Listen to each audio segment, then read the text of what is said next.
Thank you for joining us this evening, regular scheduled council meeting of the Park City City Council on March 13th, 2018 at 7 p.m. Danielle, would you call the roll? John Leonard. Here. George Glover. Here. Ben Sauceda. Here. Melvin Kerr. Tom Jones. Here. George Capps. Here. Brandy Bailey. Here. Jim Schrader. Here. A quorum is present, Your Honor. Okay. And tonight, Councilman Glover is going to lead us in the invocation, and Councilman Capps is going to lead us in the pledge. If everybody please stand. Let's pray. Father God, we just thank you for tonight. We thank you for being able to meet here. We pray now for provision for the residents of Park City, whatever their needs may be, Lord, that you help them get those needs, Lord, and we just give you all the glory. We also pray for wisdom, guidance in the sermon tonight, Lord, and helping us to lead the citizens of Park City. So we trust in you fully, Lord, as we ask these things in your precious name. Amen. I pledge allegiance to the flag of the United States of America and to the republic for which it stands, one nation, under God, indivisible, with liberty and justice for all. Thank you. You may be seated. The next item on the agenda is approval of the agenda. George? Yeah, I'll make a motion to approve the agenda. And Jim? I second that. Okay, we have a motion and a second. I'm not seeing any discussion. All those in favor signify by saying aye. Aye. Opposed? And that motion passes 7-0. Tonight, we don't have anything for awards or presentations. Nobody signed up to speak at public forum. So we'll move on to staff reports, and we'll start with our Director of Public Works, Rick Norman. Rick? Thank you, Mr. Mayor. Public Works report for this evening, March 13th, 2018. Our Park Department, we've been busy trimming trees in the main area of the park.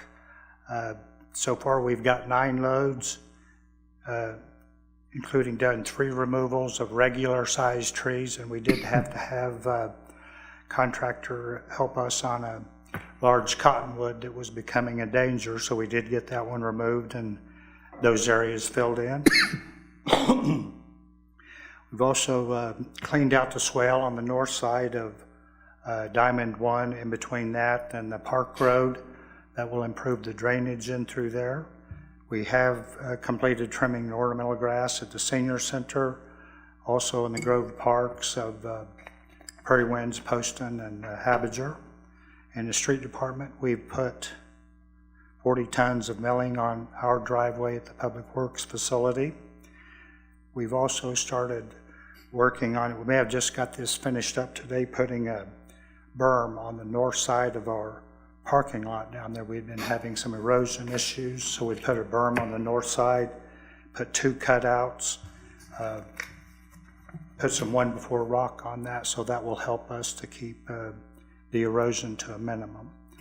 We've also been out with our street sweeper, 61st from Broadway to Hydraulic, curb and gutter. Also at the intersection of 61st and Hydraulic, air cap, and also on 53rd from Broadway to half-mile line of Hydraulic and Hillside. The Water and Sewer Department, the average work orders per day for February was 20. Glad to answer any questions. Does anybody have any questions for Rick? Not seeing any. Thank you, Rick. Next, we'll hear from our Finance Director, Daniela Rivas.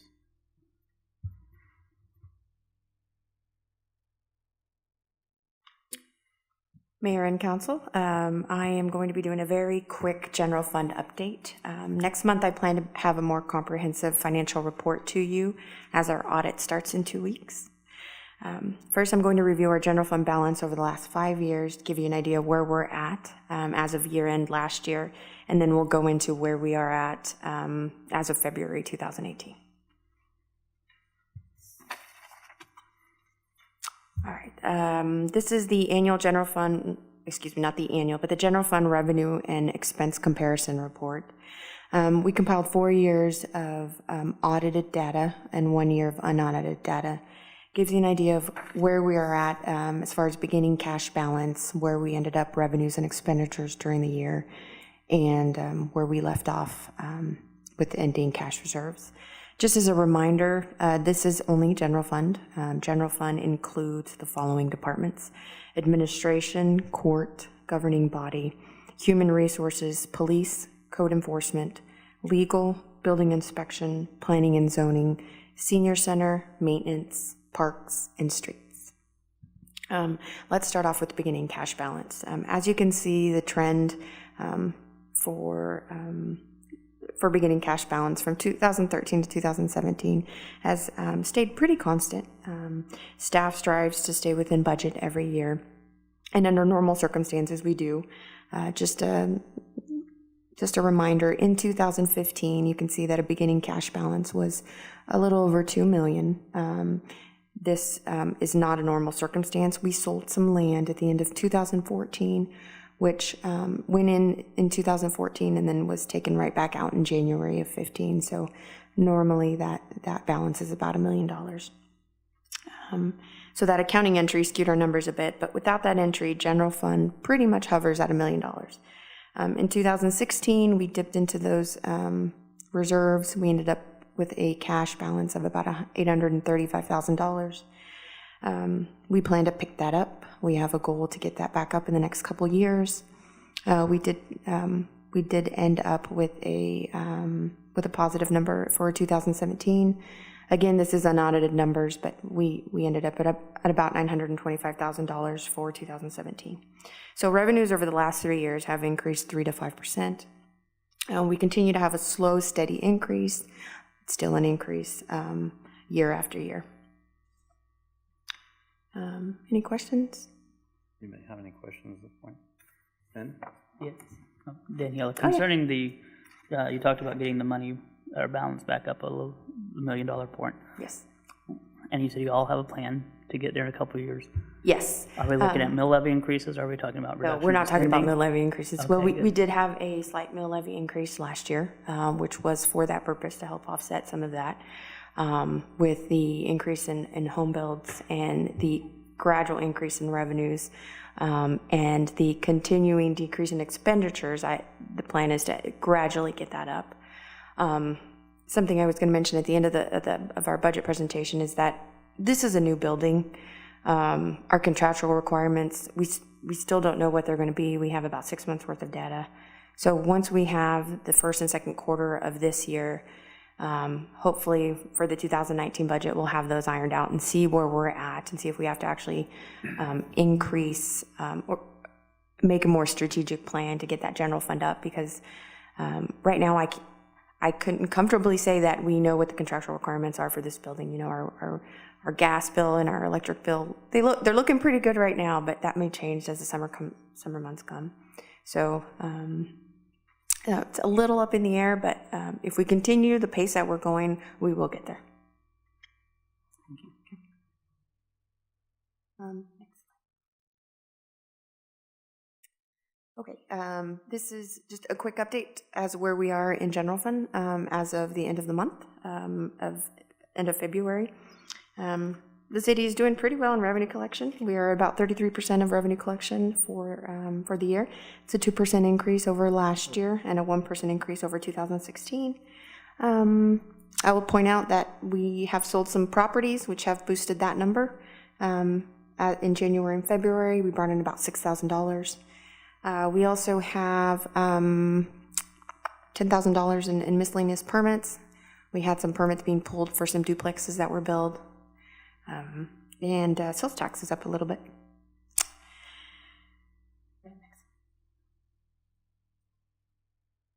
This kind of gives you just a picture of where we are at as far as revenue. We have a steady increase year after year. Our expenses, January, February, and March are our spending months. We spend. We like to stay under 25% in the first quarter. We're at about 13%, so we're doing pretty good. There's nothing out of the ordinary. You may notice that the governing body has the highest percentage spent in January and February. That is due to some housing incentives we've paid out. People are building and they're taking advantage of our incentive program. So that's why that's a little higher. Overall, we have spent, we have stayed under budget, and we're pretty much on our normal course, so. Okay, does anybody else have any other questions?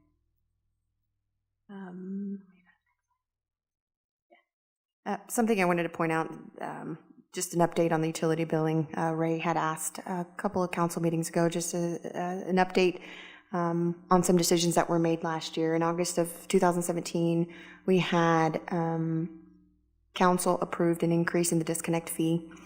And also last year that was approved was the going to a phone call for a disconnect notice. So rather than actual paper notice, you would get a phone call. I wanted to show you this so you could see that because we implemented the increase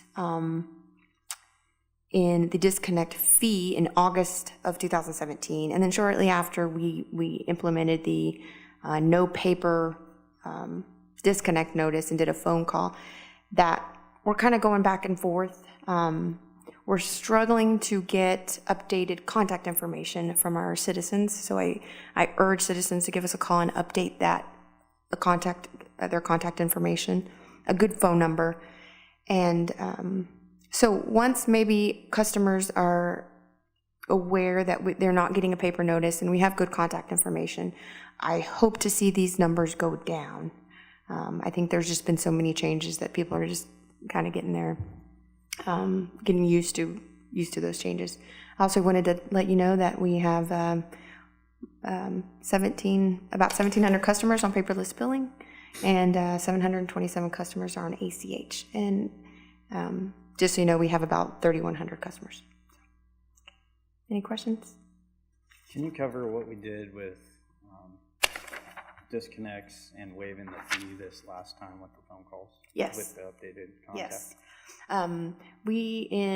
For the January disconnects, we came across, it was about 100 customers that we did not have good numbers for.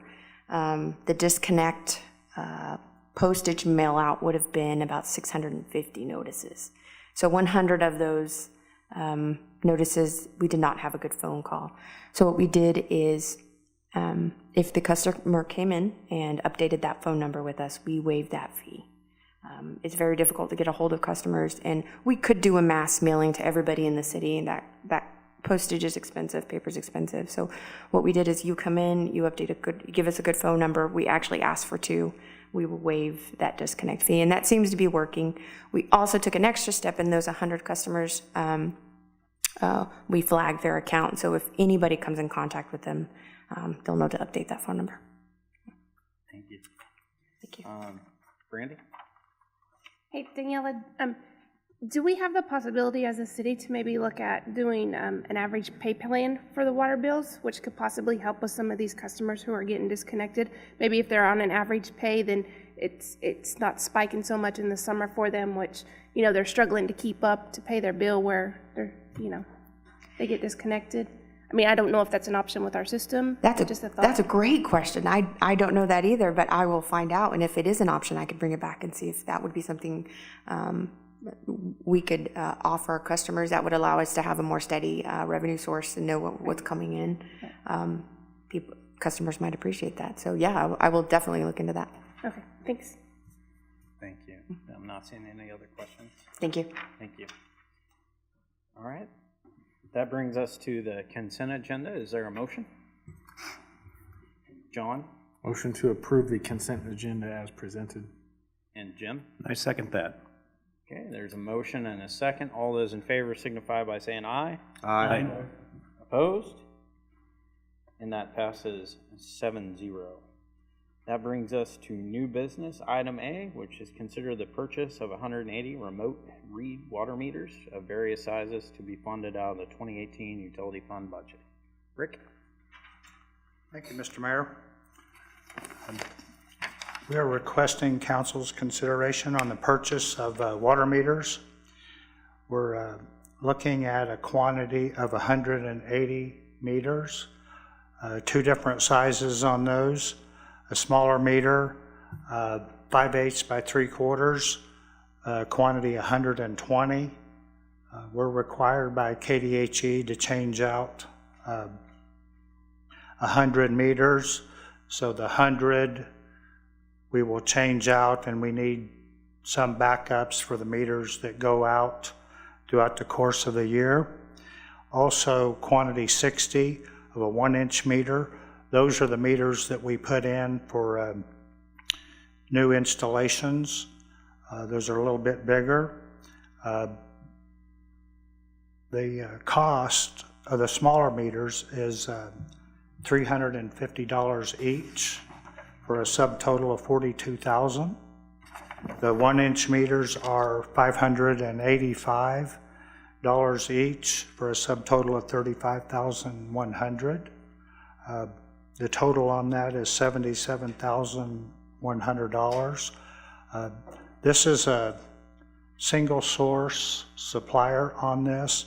More than a year ago, Council had asked us to look into remote read meters.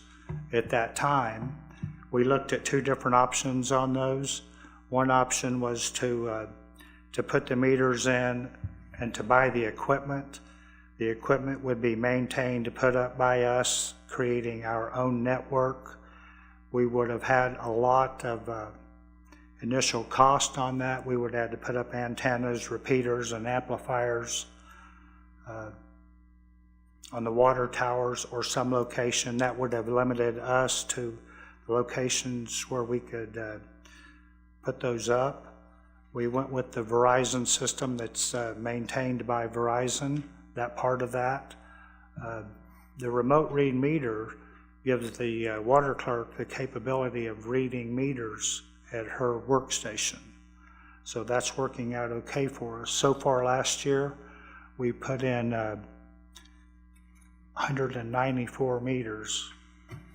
Not quite double what we normally put in, but the water department really done an outstanding job on getting that many meters in, trying to get the whole system eventually switched over. It's going to take a while, but we're slowly making progress at that. So would recommend to council to approve the single source bid from Metron Farnier for the amount of $77,100. Does anybody have any questions for Rick? Rick, thanks for touching on the remote read, bringing that up, because that was a good point. I know that was something that we had been very interested in, and we wanted to make sure it was being successful. It sounds like it has been. The technology is much improved. We looked into this, I think Councilmember Jones remembers this, probably 10 or 15 years ago, and at that time we didn't think that the reliability of the system was there. So the technology has changed and it's improved a lot since then. Yeah. Jack, do we have any numbers on people using the app? Is there any way to find that out? Can we get that? Maybe next council meeting just come. I don't know if everybody remembers, but those remote reads, those residents have the ability to add an app to their phone where they can monitor their water usage, and also if they have a leak, they'll be able to see that as well. So it might be neat to know how many residents are actually using that. That's an awesome feature on that. You can go back and, for example, review a day. I think they're red, and the signal sent out every day at 1 o'clock in the morning. You can go back and pick a week duration or a week or a month, look back and see what a flow rate was. It may go down as far as 1/10 of a gallon, so they're hypersensitive. It's pretty awesome what the capability is now. Jack? Also, it has capability of detecting leaks. It'll warn you if it thinks you have a leak in your house, which is an excellent feature. Brandy? Rick, do you know about how many approximately of the water meters are on remote read already? The total number of remote reads is, we just started last year, so it's 195. Always on. We've been on the KDHE changing out 100 per year for, I don't know, Jack, what, 10 years or so? Something like that. And how do you determine which ones you're going to change out to start replacing? How do you know what gets the remote read this year? When we first started changing meters out, we went with the meters that had the highest number, essentially probably had been in the ground the longest time.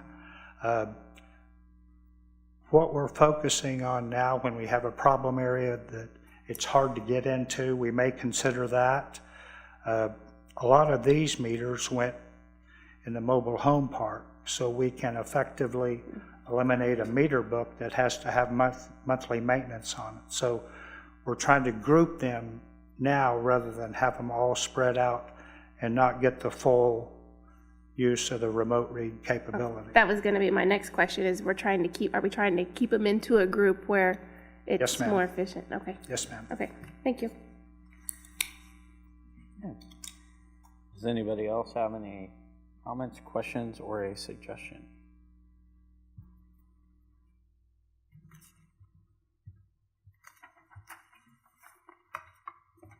John? I'll motion to approve this purchase of item A. Okay. Jim? I will second that. Do you want us to put a specific amount in the motion? And that would be the $77,100 from the 2018 utility fund budget. Yes. Jim? I second that. Okay. We have a motion and a second. Not seeing any further discussion. All those in favor signify by saying aye. Aye. Opposed? And that motion passes 7-0. Thank you. Doug, are we good on this one with the time? Yeah, I think we are. If we could start with maybe Bob's presentation and then call the public hearing, I think that'll work. Okay, thank you. Next item is item B, and Bob, if you'd like to come up. We have a good evening, council and city council mayor, Bob Walker, bill inspector, Park City. At 1915 East Fairchild, we started an abatement there, and I put on in front of you the pictures that were taken of the structure. This garage is in very deplorable condition. It's been allowing any type of animal to come and go and live inside the structure. It's got a tremendous amount of trash around it. The one picture has a lot of growth in front of it. I showed you, that's actually on the east side, and we didn't have permission to go onto the property, so that's why you're seeing a distant picture taken. But if you look on the west side and the east side of the garage, the roof structure is pretty well gone as far as any protection of the structure. Also, at this same time, we're gonna, if you notice, I put in a picture of, with Jennifer, a picture of the pool that's just beside it. That's pretty sad shape. That will be cleaned up in that area at the same time if we go ahead and with the abatement of the structure. So we've gone through the necessary work that the attorney, Doug, took care of, and so that's why we're back here this evening. Okay. Does anybody have any questions for Bob? I guess I just want to say, Bob, thanks for staying on top of stuff like this. It's a nuisance to neighbors and to the community when we have a structure like this that's in this condition. And I appreciate the fact that you've been on top of these. And while I know you don't like tearing down buildings, you like to see them redone and brought back to a condition that looks beautiful, like the house on Parkview that's been redone. And that was another one that we looked at one time that now is the owners have taken fabulous care of, and it looks very sharp. So I appreciate that. I also have to give credit to code enforcement. Jennifer's been working with me on this close, and we have several other projects we're working on together to team up together to try to abate them. Okay, any other questions? Okay, So I'll go ahead and open this public hearing regarding the structure located at 1915 East Fairchild at 7:26 p.m. Doug, is there anything you want to comment on? Yes, Mayor and Council, the process at this point is at the end of the public hearing, again, assuming that you have no further input from the property owner, based upon the information provided by the building official, you have a resolution that you would adopt, making findings that the garage structure is in fact dangerous and unsafe. And after this finding, then the property owner is allowed by statute 30 days to either demolish the property, him or herself, or to bring it up to be not dangerous and unsafe. I think based on the pictures here, that's probably an unlikely event. At the end of that 30 days, then the city is empowered to go ahead and demolish the structure and keep track of those costs, and then send notice to the property owner by certified mail. And then at the appropriate time, when we do the certification of our special assessments and taxes, we can levy these as a special tax against the property to collect that and reimburse the city. It's a relatively long period of time to get that done, so the reimbursement's going to be a little slow, but that's the reason we go through this kind of long and somewhat tortured process legally to do these demolitions. So. Okay. Bob, do you want to add anything about the recovery process on the last one that we did and getting those funds back?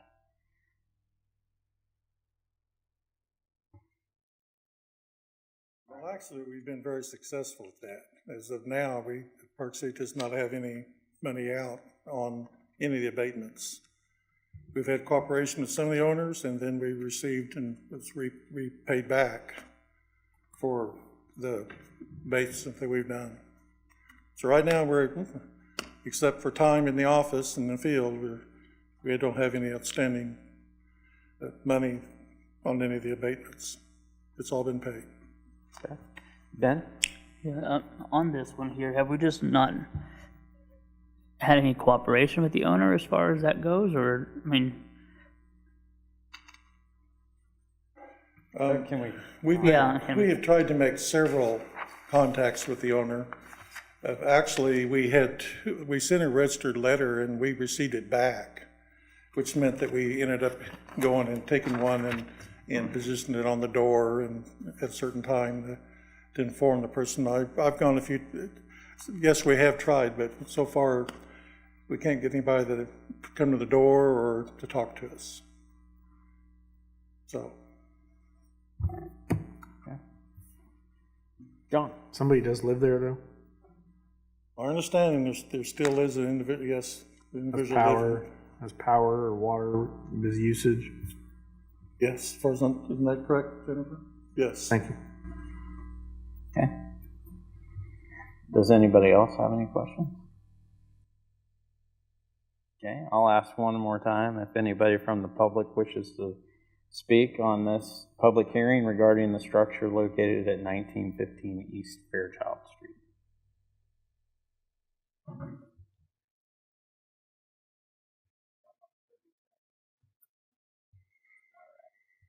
I'll go ahead and close this public hearing at 7:30 p.m. And we will move on to item C, which is consider a resolution finding the structure located at 1915 East Fairchild dangerous and unsafe and ordering it that it be repaired or demolished. Doug's already covered this, so unless anybody has any questions, I would accept the motion. Jim? I would move that we approve the resolution finding the structure at 1915 East Fairchild dangerous and unsafe and ordering that it be repaired or demolished. Okay, and Ben? I second that. Okay, we have a motion and a second. Not seeing any further discussion. Daniela, would you call the roll? John Leonard, Aye. George Glover, Aye. Ben Sauceda, Aye. Tom Jones, Aye. George Capps, Aye. Randy Bailey, Aye. Jim Schrader. Aye. And that resolution passes 7-0. That is resolution number 983-2018. Thank you, Danielle. Okay, that brings us to item D, which is consider the approval of a new finance department part-time position. Danielle?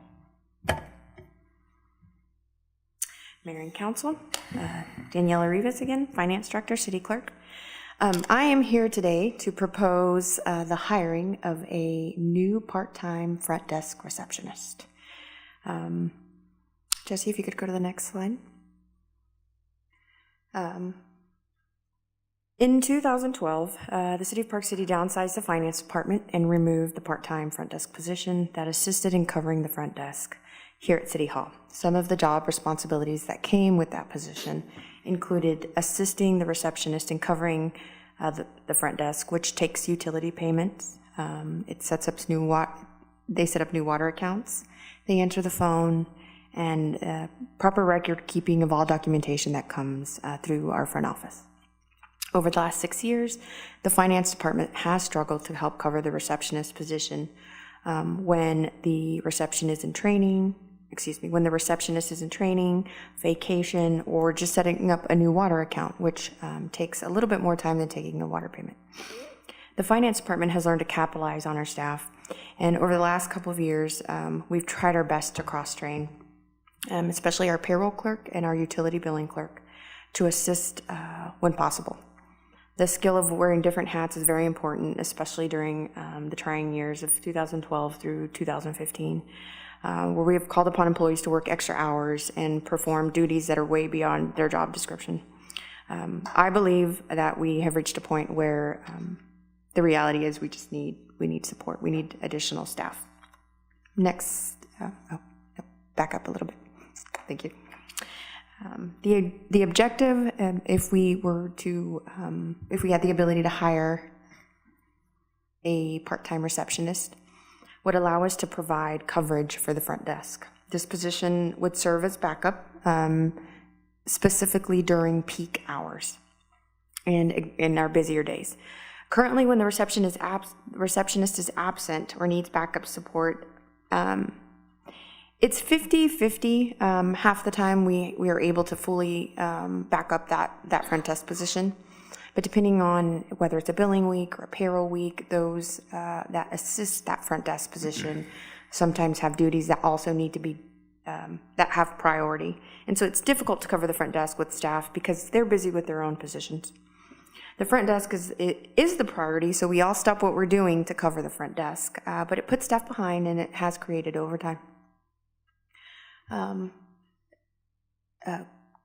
back.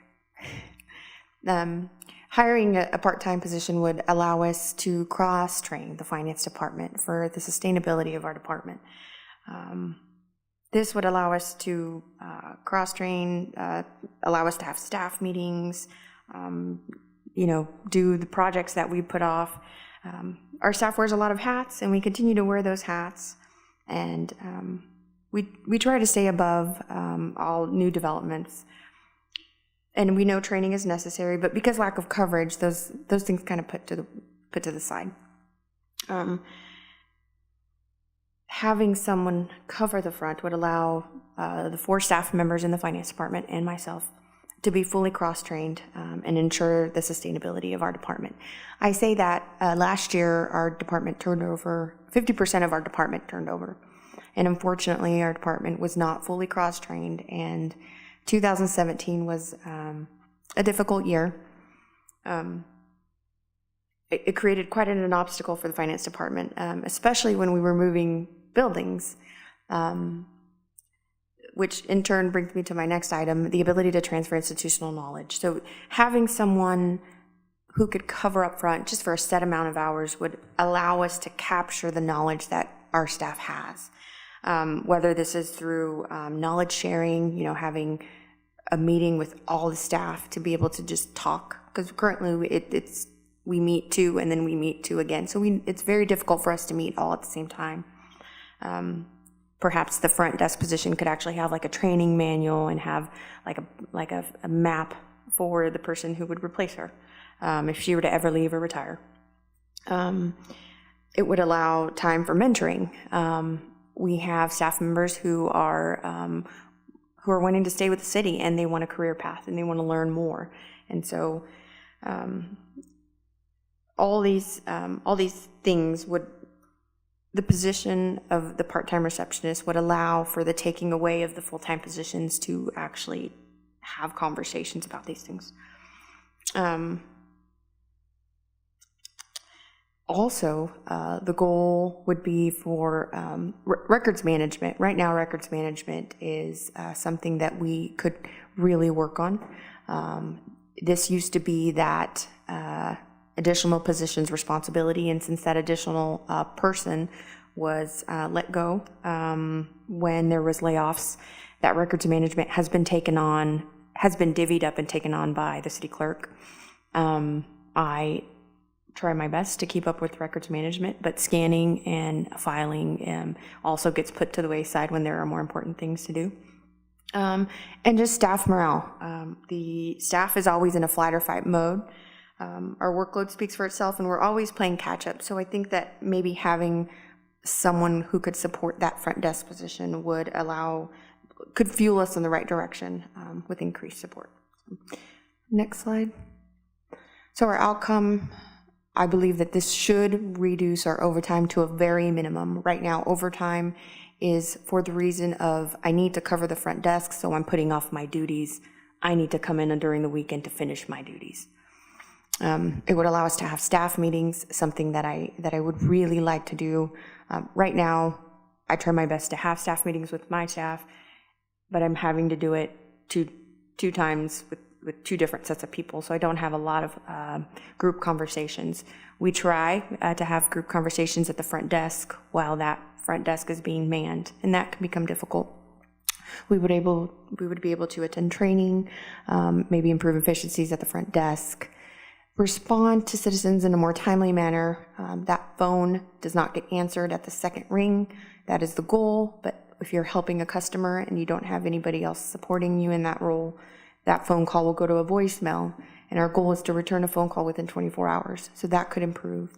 We would also have coverage for vacation and sick of the front desk. Next slide. So I just wanted to give you just a kind of a snapshot of where we are at as far as our staff. Our receptionist and our payroll position have been with us under a year. Myself and our accountant have been here 2 to 5 years, and our utility billing clerk has been here 5 to 10 years. Okay, this is a little messy, but if you bear with me, if you go from left to right, this is their current planned coverage. So this is what we strive for. Our front desk position backs up our utility billing position. Our utility billing position backs up our front desk position. If you go from right to left, the accountant is my backup, and I back up payroll. Payroll backs up accounts payable and the front desk position. Could you go to the next slide, Jesse?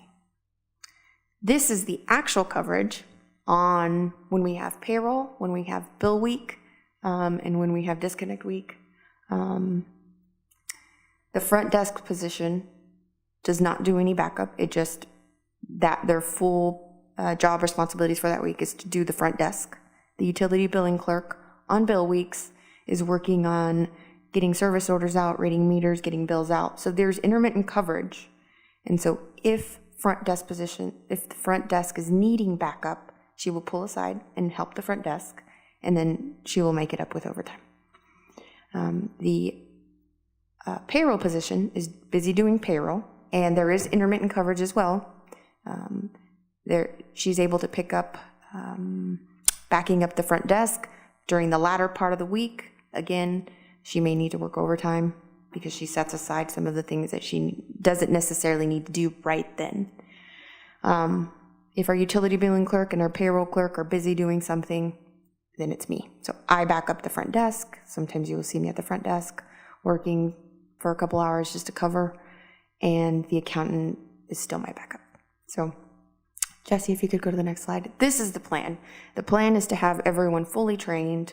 to back up everyone, and on bill weeks and on payroll weeks, to have a part-time receptionist to fully support that front desk. So there's no need for, I need to set my duties aside to help that front desk and work overtime. So this would be during peak hours. We're looking at 11 to 2. That's when we're the busiest. We would also do like a flex schedule, disconnect day, and the day before disconnect day is very, very busy, and also due date on the 15th. So, next slide. So we ran some numbers. The cost for hiring a part-time position, and we kept it at part-time and under 1,000 hours a year, so that there would be no capers costs, no health insurance costs. You know, those costs that really bring up the employee cost, it skyrockets after that. But if you keep it at, it's 19.2 hours a week. So we rounded it to 18. So we just did 18 hours. If we're able to manage 18 hours a week, we're looking at about 17.3. And this would be a yearly cost.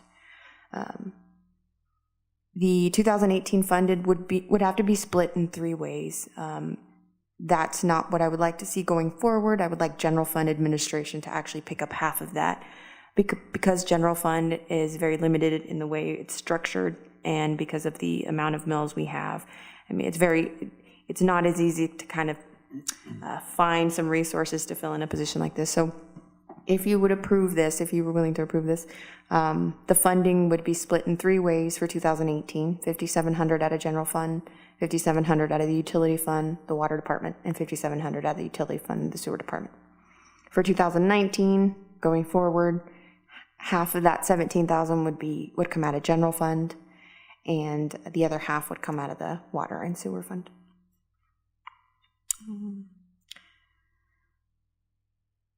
Next slide. Okay. That is my pitch. I would love to answer any questions. Brandy? Daniela, do you have a cost of what we're paying in overtime right now? It's about $8,000 last year. Approximately 8,000. And we had, I didn't put that number in the presentation because I think that might be a little skewed. We allowed for a lot of overtime because there was a lot of projects going on. There was the training of 2 new employees at the front desk. There was the moving buildings. So I think on average maybe 4,000 to 5,000 a year, but that 8,000 is a little high. And I know we just approved the new pay plan, but for the front desk, what was the pay range on that? Do you remember? I budgeted I do not have a pay range for you tonight. Dana's got it.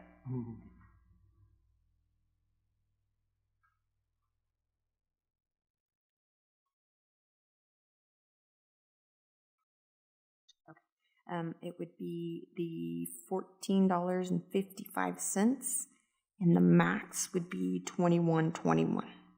Because if we take the salary that we're offering, the $17,368, if they're working 18 hours a week, that's 936 hours a year. That's an $18.54 paid position per hour. 18, I don't have my calculator with me. So it would be 18 hours a week. Times 52 weeks? Times 52? Yep. That'd be 936 hours. Okay. And we're saying 17,356? Is that what it was? Divided by the 936 comes out to 18.54 an hour.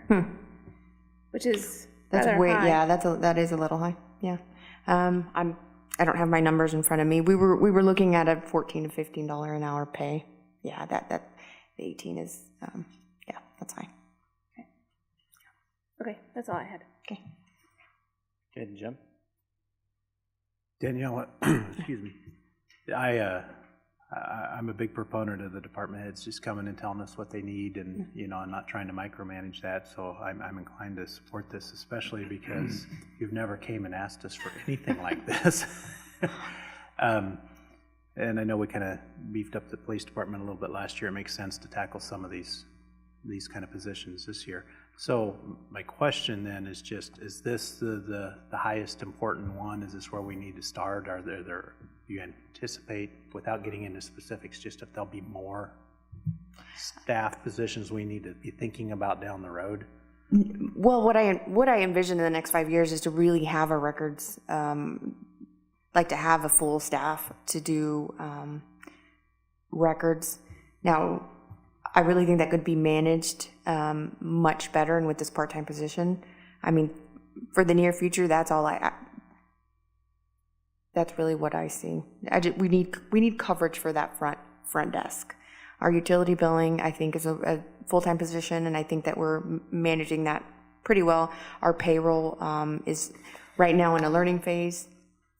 She's learning to wear many hats, and her position, that means she's doing great. Our accountant as well. I'd like for her to fully back me up, and she's also learning that position. And I guess this front desk position would maybe completely remove me from assisting out front. Not that I wouldn't be out front, but I wouldn't actually have to actually take payments, and it would allow me to cover the projects that I'm putting aside, because I keep getting pulled here and there. Sure. So. Okay, I don't have any other questions. I want to come back to Brandy's point just a minute ago, because I think what we're leaving out is we're not including payroll taxes that we included in part of that cost. Right. That's what's driving that percentage up. So we included all costs associated with that, which would include payroll taxes. Okay. That's what the true cost is of adding. Okay. Well, then that makes me feel a little bit better, because I mean, I totally understand needing the position. I totally agree with that. It was just that dollar amount was really high, so I just wanted to question. It includes our hourly wage, FICA, MICA, unemployment. Okay. And that's all we would pay. Okay. Yeah. Ben? From just listening to the presentation, there were a couple things that I saw, and Brandy and Jim both kind of covered those a little bit there. You mentioned that some of them are having to come in on their weekends right now. Yeah. And to me, that would seem to be very detrimental to just the overall well-being of an employee when they're taking their free time on those times. I mean, I enjoy my weekends. I'm sure everyone here does. So to me, that would seem like it'd be a stress. Also, government functionality is important to growth in a community. So for shortchanging our departments anywhere, I think it'd be important there to be able to support them. So with that, there's about a $12,000 difference or so between the overtime cost versus the new. Yes. Yes, if there. you take into account the overtime we've paid, yeah. And if we can limit that, I think it's a net win for the city, so I think it'd be important to support. Okay. George? Yeah, I see, just from your presentation, I see a need for just an update on city functions and who we have available at the front desk, because I've come many times, there's been one person there at lunchtime. So I can see the need for that to maintain city functions is what we can do for the residents here. Again, I've worn many hats before, so I'm very familiar with wearing different hats, cross-training in this position. So I think this would alleviate some of that, but I think it would also increase the morale of the staff that you have here. So I'm supportive of it, and I thank you for the presentation. Okay. George? You know, I really identify with this. When I retired, I was wearing 3 hats, and it can be very stressful, and it also leads to making mistakes. When you're trying to do 3 or 4 different jobs, you know, sometimes they run together, and I support this.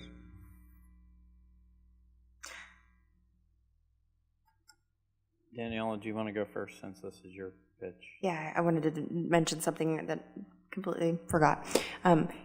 We don't just have like an extra, $18,000, but I did want to mention that the general fund budget, at least, we keep a very close eye on the administrative budget, because we do pay a lot of items out of the general fund budget. And I wanted to say that 2018 and going forward would be offset with contractual requirements. So we're not increasing the amount of, the plan is to not increase the amount of expenditures in the administrative budget. I think through just keeping an eye on our contractual requirements, our commodities, and just maybe dropping maybe our supplies budget, maybe our miscellaneous, just keeping an eye on it. I really think that we could offset that and maybe not make it 17,000, maybe it being 14. But the plan is to really look at the budget and see if there's savings anywhere to cover that cost. Okay. Jack? One of the things I noticed, we were having to beg, borrow, and steal from other departments when we have somebody missing at a regular workstation due to illness or other reasons. That's very important that we don't disrupt the other departments to try to get people to come over and fill these positions. That's one thing. Also noticed that people's desks, the paper level keeps rising, which means items are not getting scanned into our record system so that other people can get access to it on the computer. And that's getting me concerned. These piles are getting bigger and bigger, and when you need something, it's a lot of effort to get in through the pile and find what is needed. So I think this would be a great thing for her department, and I totally support the effort. So, just a couple of comments. This is just a win-win. Danielle has found a way that she can make her department run more efficiently, and we'll probably see the offset in some of that expenses on what's going to go on. Improves morale. Overall, it's great. And to come back to what you were talking about, Jim, we're looking at areas that we can continue to improve efficiencies within the city. One of the things we were working on is possibly coming back to you with a part-time position that would deal with cleaning the building, because Danielle spends most of her time calling our current provider and, hey, this wasn't done, and we feel like we'd have more control if we had somebody in-house. So we are looking at these, and this is one thing that will help make the city run more efficiently within the building. Ben? Sure. So when I ran, one of my things was making sure we had a successful and a strong community. And so that being said, I think this is important. So I would make a motion to approve the new finance department part-time position as recommended by our finance director. And George? I'll second that. Okay. We have a motion and a second. Not seeing any further discussion. All those in favor signify by saying aye. Aye. Opposed? And that motion passes 7-0. Thank you. Thank you, Daniel. The next item on the agenda is item E, which is consider the approval of a job description and salary range of $19.17 to $27.65 to the Park City Pay Plan for a corporal position in the police department. Are you ready, Chief? I believe I am. It's actually working, so. Okay. Well, I was under the impression you wanted Dana to come up. Yes. Okay. I would actually. So I'll defer to her. Okay. Thank you. Dana?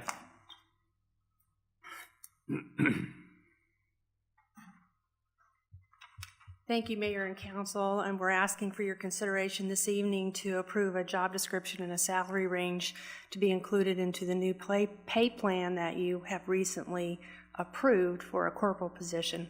And the chief is going to provide a presentation to you this evening regarding the specifics of that position and how it fits into the police department.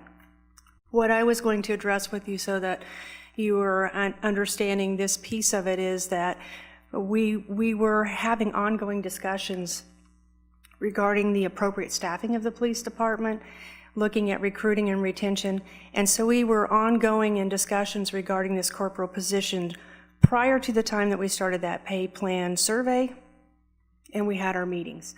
So we wanted you to be aware that the committee was aware of this position. When we did the salary survey, we did send this and include this position in the salary survey. So that's where that pay range came from.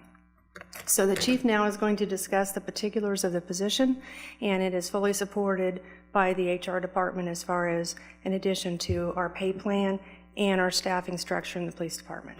But I just want to touch back on the pay plan. So while we looked at it, and it was one of those pieces of information that we ask other cities to provide for us, because we did not have a job description or this position, that was not part of the pay plan that you approved.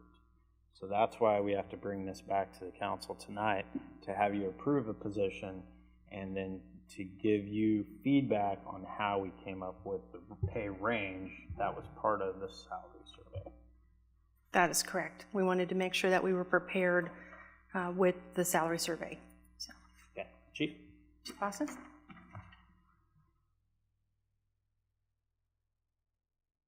Mr. Mayor and council members, sorry, Dana, apologize for that. One thing I wanted to emphasize about this, the corporal position, is this is not another body being added. It's not another person being hired by the police department. So it would be a rank within the police department. So just wanted to emphasize that point. What we have, as you see on the title there, the career track for increased supervision of police and code enforcement. There are a number of benefits to this position. I'll call it position, it's a rank. But the first and the foremost, I think, is the increased amount of supervision that it would provide within the police department. You know, one of the things that we face as a smaller department is not always having a supervisor on the street 24 hours a day. And there have been different methods tried through the years to do that. And I won't, go into the details of those, but they've had, varying degrees of success, but they really haven't been that successful. This is not a problem that's unique to our department. It's a lot of smaller departments. I'd say all of them go through the same problem. It's gotten to be an issue to the point where I know Sheriff Easter last year made a comment. We have a monthly chiefs meeting, and made the comment that the sheriff's office was not going to act as a supervisor for the smaller departments, because there have been instances where I don't think our department has fallen into that category, but where smaller departments have kind of looked to the sheriff's office to tell them, sometimes what to do, and that's really not their role and not one they want to assume, and certainly not a position that we want to be in. So first and foremost is trying to increase the supervision that we have and create supervision at all times on the street. Another thing that we are facing is a problem with the knowledge gap. You'll get this to work here. Won't change slides. Maybe Jesse can help me out. Here we go. I think this will do it.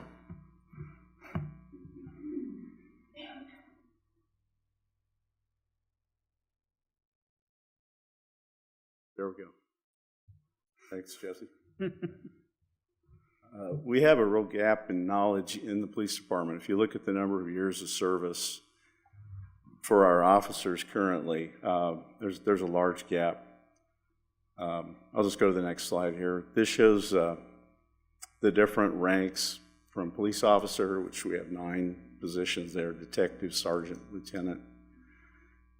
The next column over is the mean number of years of sworn service, meaning as a law enforcement officer, not necessarily in this department, but just the number of years of service as a law enforcement officer.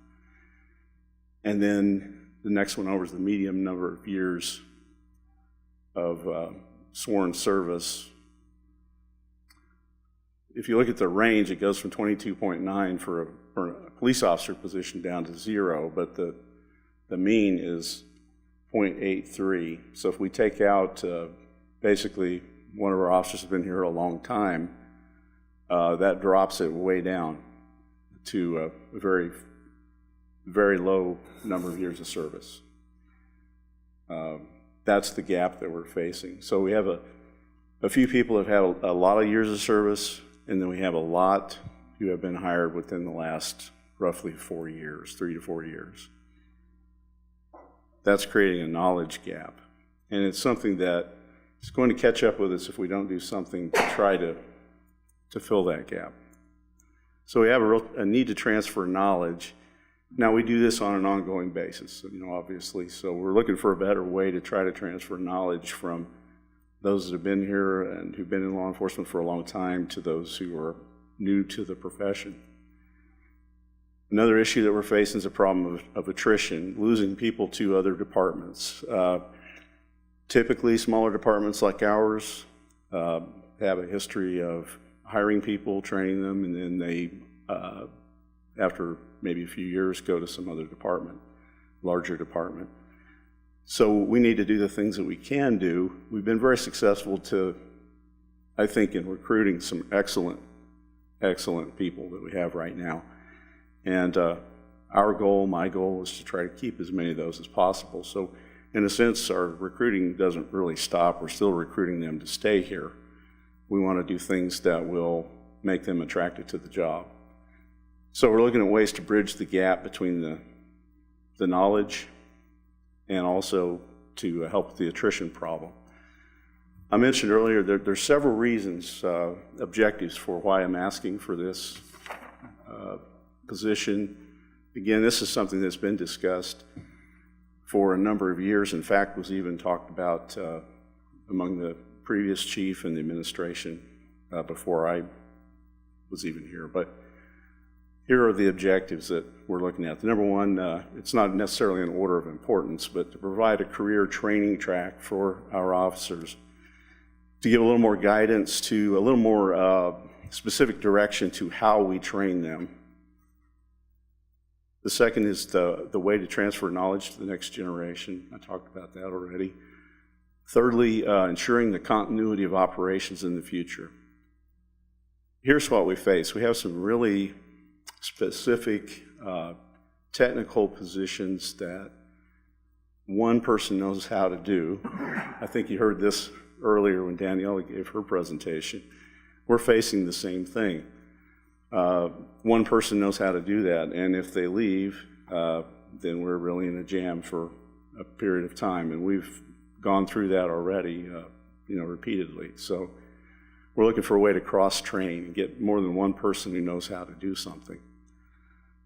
The fourth thing I have up here is increased morale and loyalty to the city. That goes to that attrition piece, also with recruiting and retention. So if people who apply here, people who think about applying here, look at the department and they see that there's a career track beyond just being hired here and being a patrol officer for 20 years with no chance of advancement, or if it appears that way, it's difficult to recruit people.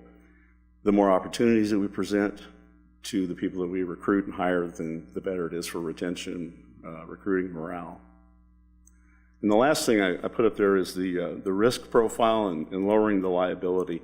I'll just say this: when you go to law enforcement leadership training of any kind, you hear this over and over and over, and it is liability. And that's something we're trying to mitigate all the time. And the way you do that is training and supervision. Training and supervision. So that's something that this position would provide. I'll go on to the next slide here.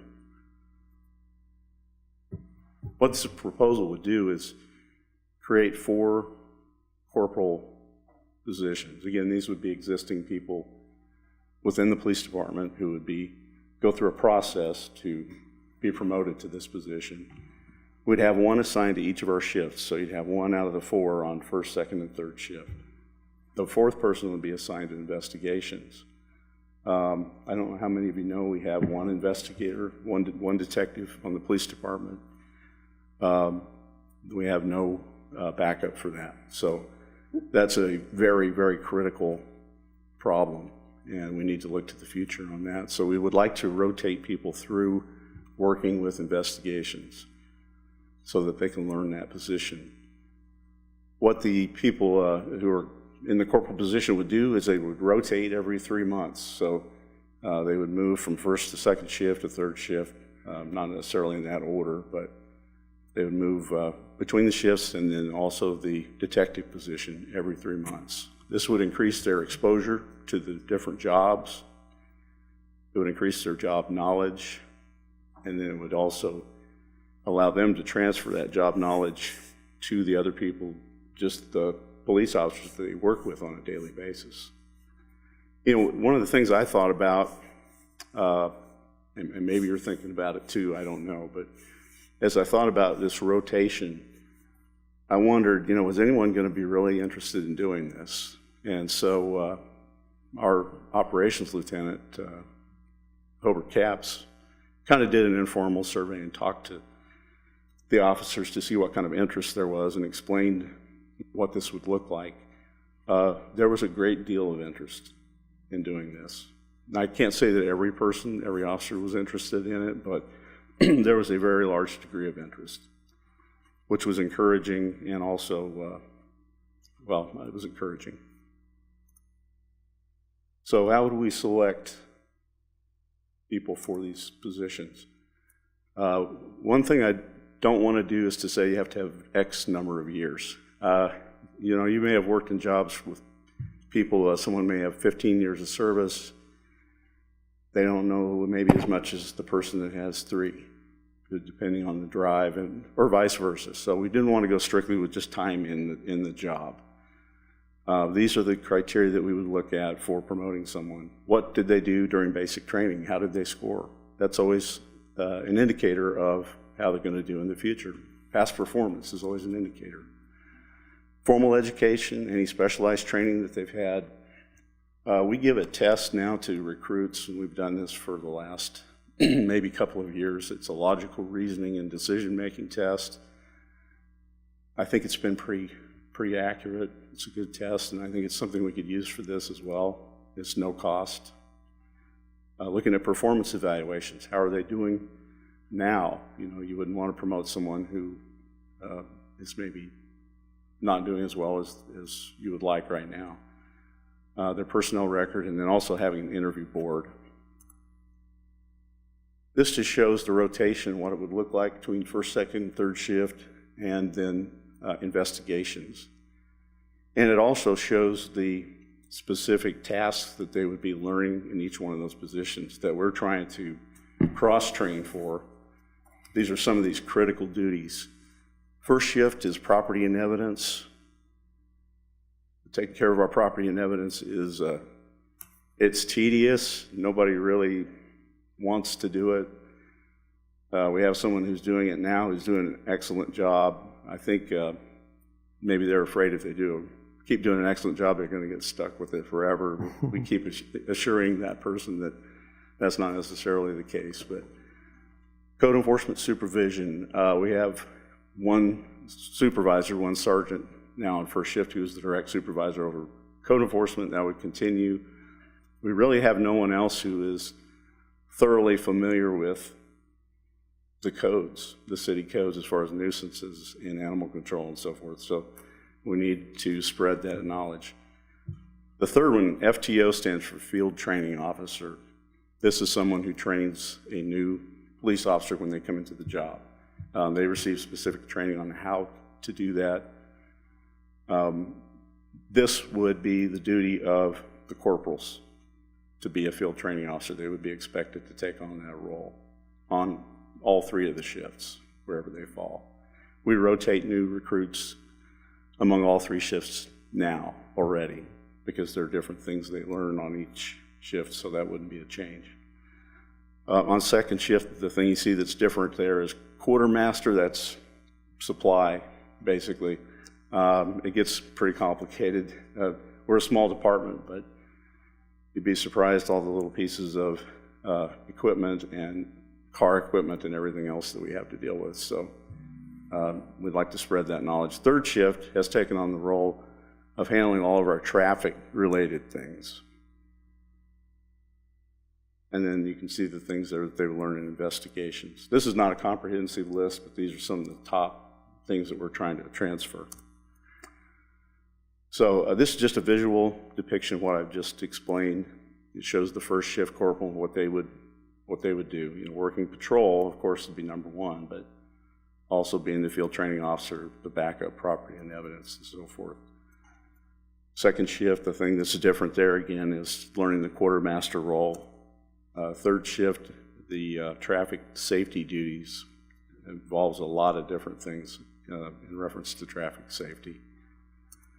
And investigations, someone who learns how to file cases, who learns how to write affidavits, learns to meet with the DA's office and present cases, do our background investigations for new employees. If you look at the cost of this versus the value, I think we have a very high value versus relatively low cost. Okay, the resources that we have, we'll use the existing staff. It's not a new position, but the costs that we currently have, we pay right now, and we've done this for many, many years. When a person works as a field training officer, they receive 1 hour of pay extra per day that they work as a field training officer. That helps to cover the overtime that they would. They have to write a report at the end of the day, every day, on how that person did an evaluation. It's a comprehensive evaluation, so they receive that 1 hour of pay. That alone, if we had 4 recruits this year, would come to about $10,000. That is about the estimated cost of this corporal position for 4 corporal positions, about $10,000 per year. If we look at the cost savings, or how do we pay for this essentially, there's 2 things I think that are the most important. One of them is the, as I mentioned earlier, the savings that we would have. We would no longer pay someone else to do field training. These corporals would do the field training, so that would eliminate that extra $1 per hour that we're paying. But the most important thing is if we have improved retention, which I believe we will, that is by far the greatest cost savings that we will have. The cheapest thing we can do is to keep the people that we have right now. If we lose people and have to hire new ones, you know, I've come and explained before the process of how long it takes just to recruit and hire and train and get someone out on the street and all the equipment that's involved and so forth. We're talking between $50,000 and $100,000 before they really create any net benefit, get out on their own and really have some experience. So if we lose them, we have lost all of that.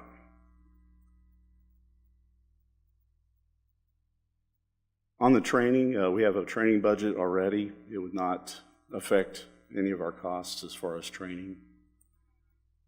Be phased in over a 2-year period or maybe longer. These are just some of the things that we would specifically train them in. When it comes to them being the acting supervisor on a shift, if the sergeant's gone, the plan is that the corporal would be the acting supervisor. The worst thing we could do is make someone a supervisor and not give them any training in leadership and supervision. So that would be one of the very first things that we would do, including liability. I won't go into all these things, but there's a list of specific training that we want them to have, and I took that out of the PowerPoint just to make it a little more concise.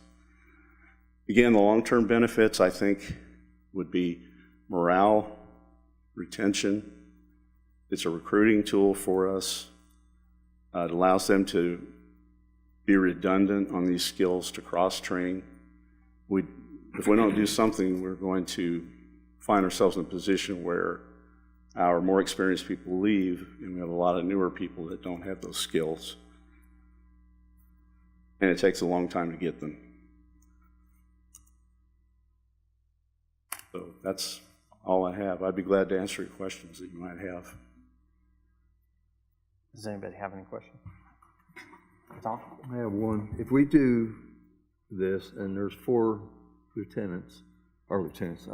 corporals, then does some of the bonus pay that we're paying for people to do some of those jobs go away? Like P&E, or we're paying somebody extra to manage that? No, there'll still be there always has to be a property and evidence custodian, primary. In other words, we can't share that job completely. There has to be one person who's ultimately responsible for property and evidence, and they're always going to take the brunt of the work. What we would do is be able to cross-train other people to come in and learn that job. They could act as a backup so that if they're gone, for instance, we have people come in here that need to get their property, and our property and evidence officer is off that day, for whatever reason. A lot of times we have to tell them to come back, in a day or two, or maybe later in the shift or whatever. But this would provide more backup where we're able to serve the public in that sense, give the property back to them. And that's just one example. There's a lot of others, but so no, it wouldn't do away with it. But again, we're trying to cross-train people, but that assumes that, you know, someone's in that role as the primary and is able to train others to come up. So, yeah. Chief, it would eliminate like your FTO, right? That's correct, yes. So you are currently paying extra for somebody in FTO, but with these 4 corporals, that would go away where you would currently pay somebody extra if they were currently had somebody in the FTO program with them, right? Yes, that is correct. So there is some offsetting cost to what Tom was saying. As the PowerPoint showed here, if we had the 4 positions open, right now, you know, we're filling those, but if those 4 had been open over the last year, we would have paid for this position just by the overtime that's paid for the field training officer. Yeah. George? Yeah, I like the idea of the supervisory capability 24/7 with your officers as in a corporate position. I like that, especially in protecting the citizens of Park City. Again, being able to maintain staff, I know has been a problem, and I think the raise in the position itself would help you alleviate some of that, but also to increase the morale amongst your staff, the other officers. So I'm supportive of this, Chief. Okay, George? I like the idea. You know, the number one reason police get sued when they have an incident is fail to train, fail to supervise. I guarantee you plaintiff attorneys love to do that. They'll hit you for fail to train, fail to supervise. I think it's a good idea. Ben? Sure, I agree with everything that's been said, so I will make a motion to approve the job description and salary range of 1917 to 2765 to the Park City pay plan for the corporal position in the police department. John, did you want a second for discussion? Second. Okay. Did you have anything? I don't. I was going to make the motion. Thank you. Okay. We have a motion and a second. Not seeing any further discussion. All those in favor signify by saying aye. Aye. Opposed? And that motion passes 7-0. Thank you, Chief. Thank you, Mr. Mayor. That brings us to item F, which is consider matching convention and tourism funds for the flag and branding in the amount of $11,775 to be funded out of the 2018 MTB fund. Jack? Thank you, Mr. Mayor. It's been felt that, you know, because of our division of school districts and we've only been a city since 1980. Our zip codes are all over the place. It's hard to even use Park City in your address and stuff. That we need something to rally the community around. Call it morale or spirit. I think you've probably watched TV a little bit and seen what the Wichita flag has done for Wichita and really brought that community more together.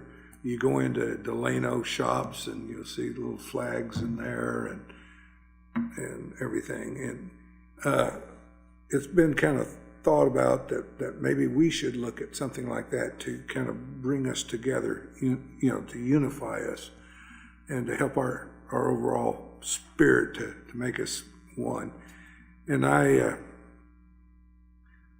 was running for mayor once and was walking the town and went up to this gentleman's door and I said, "My name's Jack Whitson, I'd like for you to vote for me for mayor, you know." And the guy looked at me, he says, "You know, you're probably a pretty nice guy, but I'm gonna vote for that Bob Knight." You know, didn't even realize he was in the city of Park City. So I think we're getting over the problem that we've had a little bit in that regard, but I think we could do more to help bring us together. So I talked to the mayor and we kind of ran it around and everything, and we think maybe we need to come up with our own flag Now, I know we have a flag that says Park City on it, but in the realm of flag design, that doesn't really, it's not a good flag, even though it's got Park City on it. So I went out and was able to get 3 companies to give us a kind of a proposal on coming up with a flag design, and also to help us brand the city at large. I know Brandy has brought up about economic development, Tom has too, and part of economic development is having a good brand that people want and stuff. And these consultants would help us establish that. So this is what it's for, convention and tourism. We presented to the convention and tourism the other night. They said they would pay half of it, of $11,775. And we're just trying to get the council to come forth with the other half. And then we'd also like to get some council members involved in the selection process of the consultant. And that's later on the agenda, if you pass this portion. Be glad to answer some questions if you might have any. Problem I got with this whole with this situation right here is this is something that ought to be developed in the grassroots. The people in the community ought to be building this up. And what we're looking at is we're buying something and telling them what it's going to be instead of buying. No, we've got the same thing right now. That's entertainment's been used for the last 25 years. What we hope to do with this consultant is get more of the grassroots people involved in it, okay? We just got to form a committee to select the consultant. Once we get the consultant, we'll have some grassroots efforts with the public to get them involved in the actual design and how we might brand this. Because a lot of the way they brand stuff is how the community feels about itself. Well, but we haven't approached the public at all on doing something like this, and we're just going to go buy it. I think we're... No, Tom, you're misunderstanding what we're doing here. No, what Tom's trying to say is even though the council has this as a goal, we haven't asked the public if they would support. We haven't asked for any inputs at all. They don't even know we're doing it. Not the part of the process of going through selecting it. He's saying we haven't even asked the community if they want to do this. Or if they want to be involved. So at this point, you know, the council has made it where it was one of the top goals. So we're bringing this, but he's saying that the community hasn't had a word in if that's a community goal. To add to it, I'm looking at annually, we put $20,000 in the budget to do ditches. A lot of years we pull that out. We're getting ready to spend $23,000 for new flag. Part of that is from convention tourism funds. I don't care where it's coming from. Excuse me, I'm just asking a question, Tom. How would you suggest that we get the general public even involved in? We advertise it on the sign. We put it in the post. See if there's any interest. That's what the deal is. You can't argue with that. You just have to say okay. No, yeah. I'm not trying to argue. I'm just saying we're going about this the wrong way. We're going to tell somebody what we're going to do instead of going and asking them what they would like to see us do. Well, that's your decision, not mine. I'm just from an economic development standpoint, what I've heard from you and Brandy, these are the type of things you do in economic development. I understand that. And so, Jack, you just need to stop because you're not going to change anything. Tom has an opinion, and that's where. Oh, I understand. Okay. I understand. Yeah. I just think there's other places we could be spending the money without any inputs from the public. If we had somebody coming to us and saying, you know, we'd like to be part of this, and here's what we got to go do, then it'd be different. But we don't. Yeah. Ben? Sure, I would. I've knocked several doors over the last year while out campaigning, and I would agree with Jack here on this, that there is a big desire within several of the citizens of the city, having knocked these doors and talked to these people on a one-on-one basis over the last several months, for something to unite the community. This is only a stepping stone, or would only be a stepping stone to the greater need. The greater need is some sort of need for something that ultimately draws people to something, but this branding is something that would be very necessary and very helpful we live in a city right now that's very divided by whether it is zip codes, whether it's school districts, whether it's not side of the train tracks in this case, but sides of the interstate. There's these different segments of Park City, and it's very frustrating at times when you go out there. My Ward 3, is divided between both of these two school districts. I happen to live in USD 262 in Valley Center, and a very small portion of my ward is, but a majority of it's in 259. And so there's just that constant disconnect. So something that could be used to help unify our city. Again, I think this is only a step. The flag is only a small portion of it, I would believe. It could only be a small portion of it. A flag isn't going to bring people together. It's going to have to be matched by the branding and ultimately by something that really unites our city. And again, we've talked about different things, whether it's a splash pad, swimming pool, things like that. Something that really draws people in, but this is definitely a step. So we don't have to see signs like the Outlets of Wichita over there at 53rd and Broadway that's still up. We don't have to see those things. We don't have to have confusion. I've had the same thing happen last year concerning what election I was running in. And so it's time for Park City to really set itself apart from Wichita. And I would say that we also do a lot of things in our budgets that we don't get public opinion on either on those.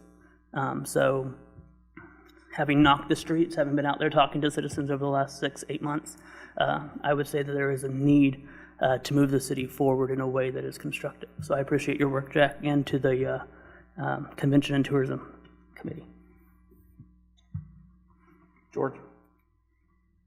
Well, Jack asked Tom, what would you do to get people interested or moving in it? I'll tell you something about Park City. There's a lot of very talented people live in this city. I mean, very intelligent people who are very talented. I could see running a contest with a prize. Say, I just throw a couple of, 500, 1,000, but run a contest. And I guarantee you put the bait out there, you're going to get people interested. You're going to get a lot of people in the community, and I think it'd surprise you how many talented people there are out there. I've seen some of their work, and bet you come up with some pretty good designs. Just a thought. Okay. Tom? We've gone out and done consultants before. We did it on a median down on 61st Street. They put the wrong flowers in it. We paid them well for that, and we had to come back and do it a couple times again. We went out for Wayfair signage. Dana and I and some other people were on a committee working on that. We hired a consultant to come in and finished it. Completely changed everything. I got off of it by then. Jack talked all year about the size of letters, that all signs in the city had to be 2-inch or 3-inch letters or something like that. So we bought signs that were 1 inch. I mean, there's just disconnects with doing this, and I just don't think it's thought through. We decided we were going to do something 1 week, the next week we're going to put it out for contract. So that's where I'm at. I'll just back out now. Ben? If I understand this correctly, if we were to approve this item F here on the agenda, then as we move on to item G, in item F, we're only approving the ability to spend that money. We could, after the selection of the committee and everything is put together, even consider routes like George mentioned concerning different options. So just the ability to put that out there at this point. Would that be correct, that we're approving the amount to be able to be spent, but not approving it to be spent immediately? So the goal is, I pitched this to CNT on if they would be willing, because there's an identity problem that we need to rectify in the city, and Convention and Tourism is a part of that. How do we get more of a branding, more of an identity, and ask CNT to participate in this, to which they offered to throw in half of that. And I also asked 2 members of CNT to be part of the selection committee for who we might use. And then I also, if this goes forward, would want 2 council members to be a part of that, to join Jack, myself, and the CNT members to run through the selection committee to look at the ones that responded to the RFP. So it would have to come back to the council to to be approved. This is simply, is there an interest? That committee needs to meet and then bring a recommendation back to the council that the council would have to approve. So you're not approving, you're approving the interest in going forward with this, and then that's what the subcommittee would be looking at is the city has an interest, C&T would like to participate in that. That committee meets, they make a recommendation, it comes back to the council would have to approve it at that point. So, yes. So we do have some flexibility here. We're not committing $23,000 at this moment. We use the $23,000 from the proposal that we have is pretty good. But that committee needs to meet and see if they support it. So they could take on George's recommendation or something like that in the process of it. Okay. Well, then I would make a motion that we would approve item F. I don't know how you want that worded, so. Yeah, just as it's. So that we'd match the convention and tourism funds for flag and branding in the amount of $11,775 to be funded out of the 2018 MTBE fund. And then I would also add to it that it would come back to the council for final approval after the committee makes a selection.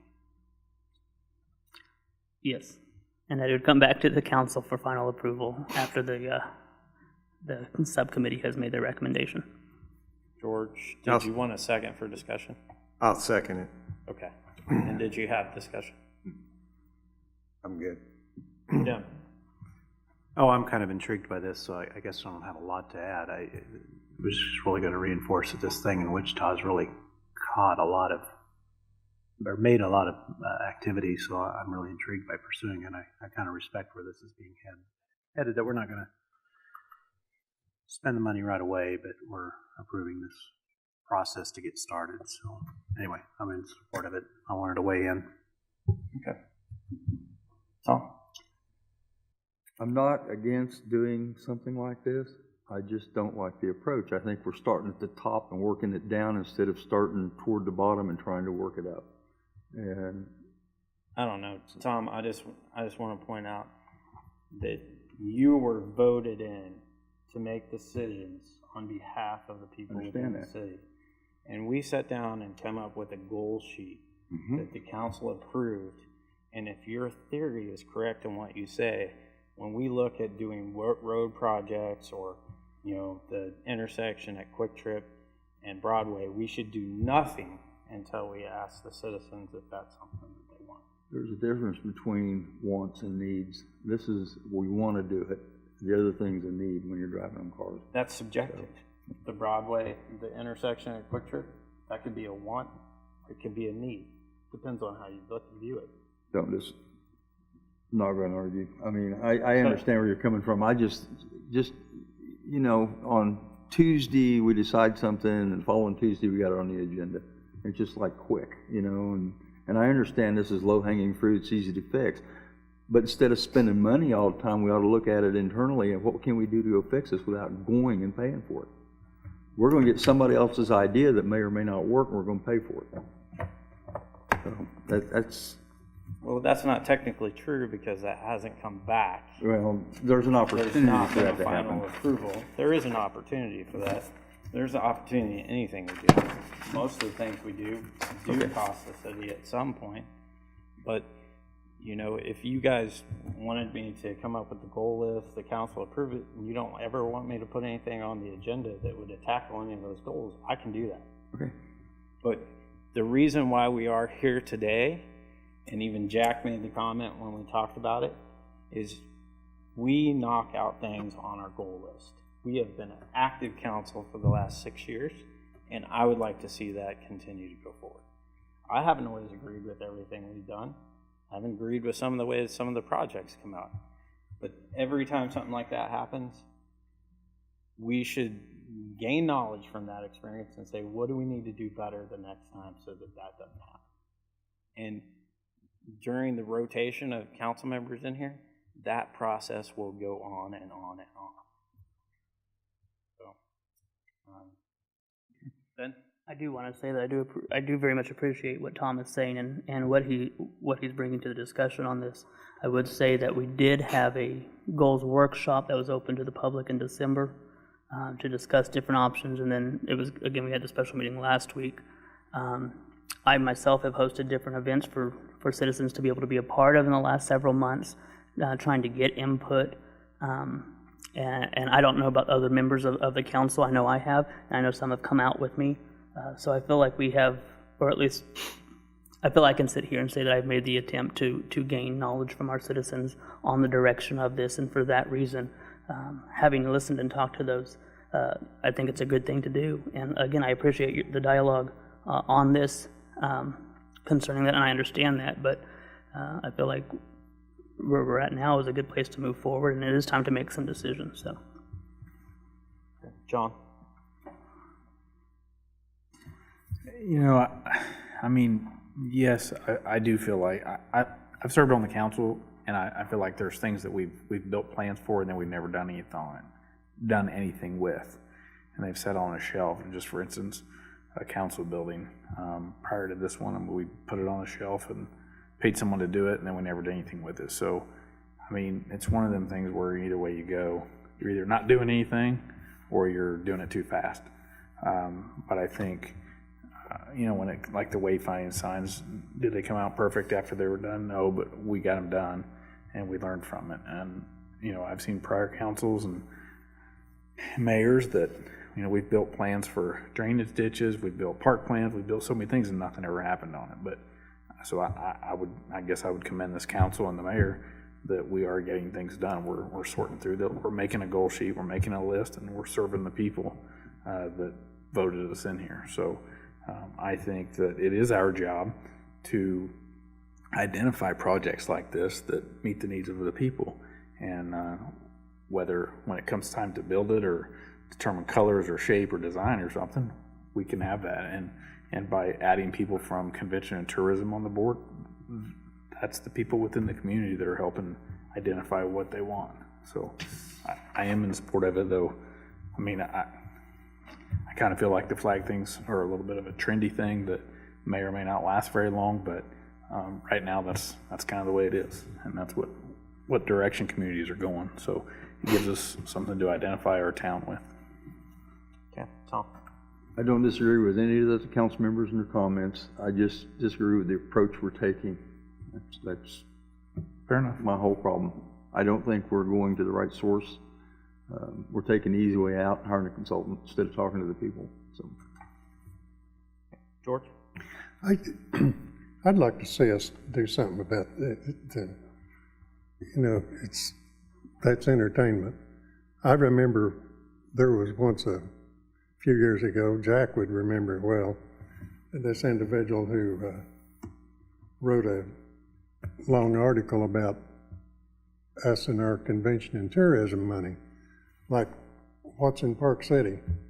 Well, there wasn't anything at that time, but then along came the dog track and stuff started at the Coliseum, a lot of stuff, and all of a sudden different things started happening around here, and at one time it was appropriate that that's entertainment. But that's not the case anymore. And it would be interesting to me to see what some people think that we ought to brand our city as. Right now, I'm kind of at a loss, but I'm sure there's people out there who could have some real good thoughts. Great. Part of the consultant, those are going to look into the consultants, you'll see that public engagement, like Tom is mentioning, is a big part of this process. So the public is going to get involved in this process, and the consultants will help lead everybody through the process. So there will be a committee of citizens or whatever that will come forth and give their ideas about what is Park City, okay? Because part of a flag should reflect what Park City is all about. And I so, mean, it's gonna be just like some of the things we've done in the past, and I'll agree with Tom that there's been a couple of those projects. I'm not thrilled with how they turned out. But you know what? We stuck our foot out there, and I learned a few things going through those processes, and won't make some of those same mistakes a second time. So, you know, and we're currently doing the sidewalk and walkable paths, and we're formed a committee, and we're going to get more community involvement with that. But as you all know, sometimes community involvement is difficult to drum up. So sometimes we get it where we get several people that's interested in, and we're going to try to do the same thing with this too. George? Well, you know, when I said that, what I said about a contest is, you think back a few years at Riverfest, is, you know, they used to have this medallion hunt, and I mean, people all over the city got involved in that. I mean, people were both physically and emotionally involved. We got to get to do that, and you throw something out there for citizens to work for, where there's a little reward. Doesn't have to be big, but people will respond to that. I remember when talking about branding, I remember there was a time when we were known as the city without sidewalks, but that's no longer the case. We've changed, but things change. Sure, something that several have mentioned here was past mistakes or past issues with different things. Being the new one to the council here, I haven't got a chance to do those yet. But I would say, let's not let our past mistakes on that stop us from making decisions to move forward now on there. And so that's my thought. Jim? Just a quick thought. Tag on to George. Just think whoever gets to figure this out, you can be the Betsy Ross of Park City.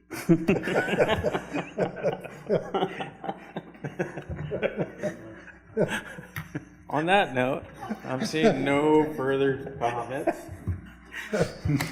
So all those in favor signify by saying aye. Aye. Aye. Opposed? Nay. And that motion passes 6-1. Okay, so the next item on the agenda is consider 2 council members to serve on the selection committee to select a consultant for the flag and branding, and they would also join 2 members from CNT. And Ben has already reached out to me and expressed some interest in being one of the council members. Jim? I'll throw my name in the hat too. We're wrapping up on the website committee, so I'd have some interest in this, and you know, I'm also curious to see who else is in. I think you got to pick the right person. It doesn't have to be me, but I'll throw my name in the hat. Okay, John? I'll make a motion to nominate Ben and Jim. That was quick. Is there a second? Second. Sorry, George. Second that. Okay. So we got a motion and a second. Not seeing any further discussion. All those in favor signify by saying aye. Aye. Opposed? That motion passes 7-0. That was the last item on the agenda, and I think just like George brought up the week before, I think this was another productive meeting where we got to have some good discussion and walk through some items and make some good decisions for the city. So, Jim, I'll move on to you if you have any comments. I think I've said enough for tonight, so I have no more comments. Go out on the high, huh? That's right. Randy? I don't have any tonight. I just hope that when we do this committee that the community can come together and help offer suggestions to Ben and John and the convention and tourism people. That way we can get something that's going to help represent our city and represent it well. George? You know, I don't know how many people got them, but I know I was listening to Daniela during her presentation about it, and I realized you can't raise the mill levy, but I got a notice from the county appraiser's office, and I don't know how many more of you have, but they certainly put a raise on me, and to me, that's a way around raising the mill levy. They just raise the appraisal on your property, and same difference. So if that goes through, all that stuff, well, I'm sure there'll be some extra money coming in. That's a good point, George. Mine was pretty significant as well. I opened it up and I was like, are you kidding me? Good point. Tom? We did raise the mill levy, 2 mills, didn't we? So we gave ourselves a raise last year, and then Taxman came around and did it again to all of us. So I got hammered too, so. Ben? I saw a 27% increase, so I feel you guys there on that there. I do want to remind the public tomorrow will be our unclaimed property event here at Park City City Hall from 10 to 2 with State Treasurer Drake LaTurner. And so that will be here at City Hall. So I want to encourage you there in the public to come on out and see. There's a number, I forget the number that is with that as far as the amount of unclaimed property in Park City, but it is substantial. And so come on out tomorrow. It's a great opportunity. Thanks, Ben. George? Yeah, as far as community involvement, I think this branding with the flag and everything is a way for the community to get involved. I know in the past, I've heard complaints about we already know what we're going to do on the council. This gives the community an actual involvement in what goes on and what we do. So I'm hoping that's a start in the right direction. Thank you. John? I have nothing. I will make a motion. We adjourn. Ben? Second. Okay, got a motion and a second. All those in favor signify by saying aye. Aye. And that motion passes 7-0.